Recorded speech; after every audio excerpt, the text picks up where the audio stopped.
આજરોજ શ્રી કોઠી કન્યા પ્રાથમિક શાળામાં શિક્ષક દિનની ઉજવણી કરવામાં આવી રહી છે.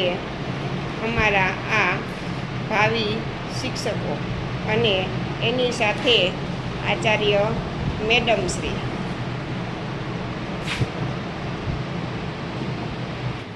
ચાલો, કયો વિષય કરાવો છો? ગુજરાતી. સરસ, લ્યો. જી શાળા એપ.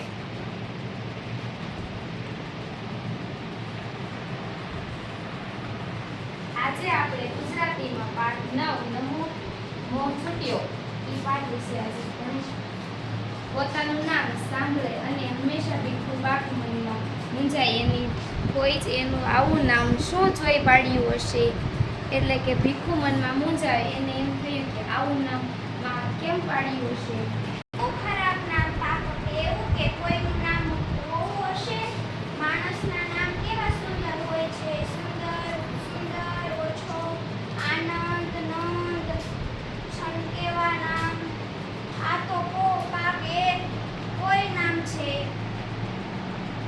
ભીખુને તો કેવું નામ ખરાબ લાગે છે, પાપક. અત્યારમાં તો કેવા સુંદર નામ હોય છે, સુંદર, ઉપસુંદર, અશોક, આનંદ, નંદ, અનસંધ્યા, કેવા નામ આપ.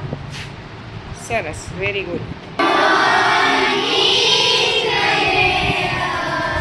સરસ. પાઠ 19 બજાર પાઠ કાઢો. બજાર વિશે વાત છે. હાલો પલ્લવીબેન. તમે પેન, નોટબુક, પુસ્તકોની ખરીદી કરવા માટે દુકાને જતા હશો. તમારા ઘર માટે પણ ચીજ વસ્તુઓની ખરીદી કરવામાં આવતી હશે. તમને થતું હશે કે આ બધી ચીજ વસ્તુઓ કોણ બનાવતું હશે, કઈ રીતે આ વસ્તુઓ દુકાનો સુધી પહોંચતી હશે. વાહ, સરસ. તન્વીબેને ખૂબ સરસ. બજારમાં આપણે જઈએ તો વિવિધ પ્રકારની વસ્તુઓ જોવા મળે છે, જેવી કે શાકભાજી, ફળો, રમકડા, કપડાં, ખુરશીઓ, ટેબલ, ફર્નિચર, આવી વસ્તુઓ આપણને જોવા મળે છે. સરસ. મજા આવે છે પાઠ સમજવાની? સરસ, લ્યો. સરસ, શાંતિથી ભણજો હો. હવે હું તમને પ્રશ્ન પૂછીશ. આ પાઠના લેખક કોણ હતા? પૂર્વા. ગૌરી શંકર ગોવર્ધન રામ જોશી. સરસ. એને કયા નામે ઓળખતા હતા? ધૂમકેતુ. સરસ. આ પાઠનો મોં છૂટ્યો તેમનું નામ શું હતું? ભીખુ બાપા.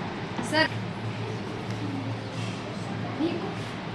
ભીખુને આ નામ નહોતું ગમતું, એની બદલે અત્યારે આ જમાનામાં કેવા બીજા નામ પાડી શકાય? સુંદર. સરસ, સુંદર. અશોક, આનંદ, નંદ, ચંદ્ર. સરસ. ઉપસુંદર, નંદ, ઉપસુંદર, નંદ, અશોક, હર્ષિલ, મુકેશ. બસ આવા નામ રાખી શકાય છે.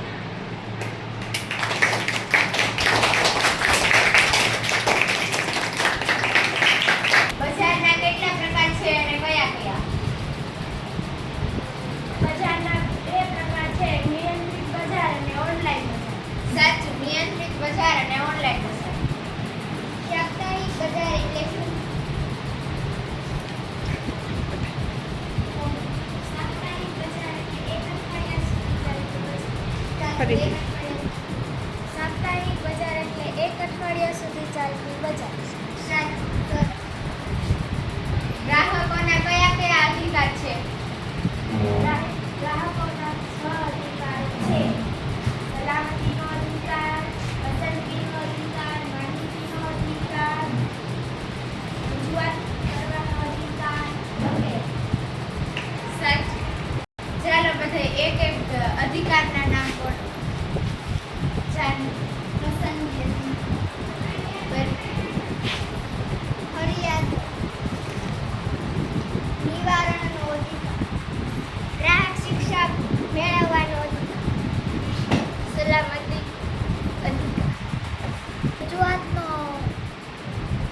અધિકાર રજૂઆત કરવાનો અધિકાર. ચાલો. માહિતીનો અધિકાર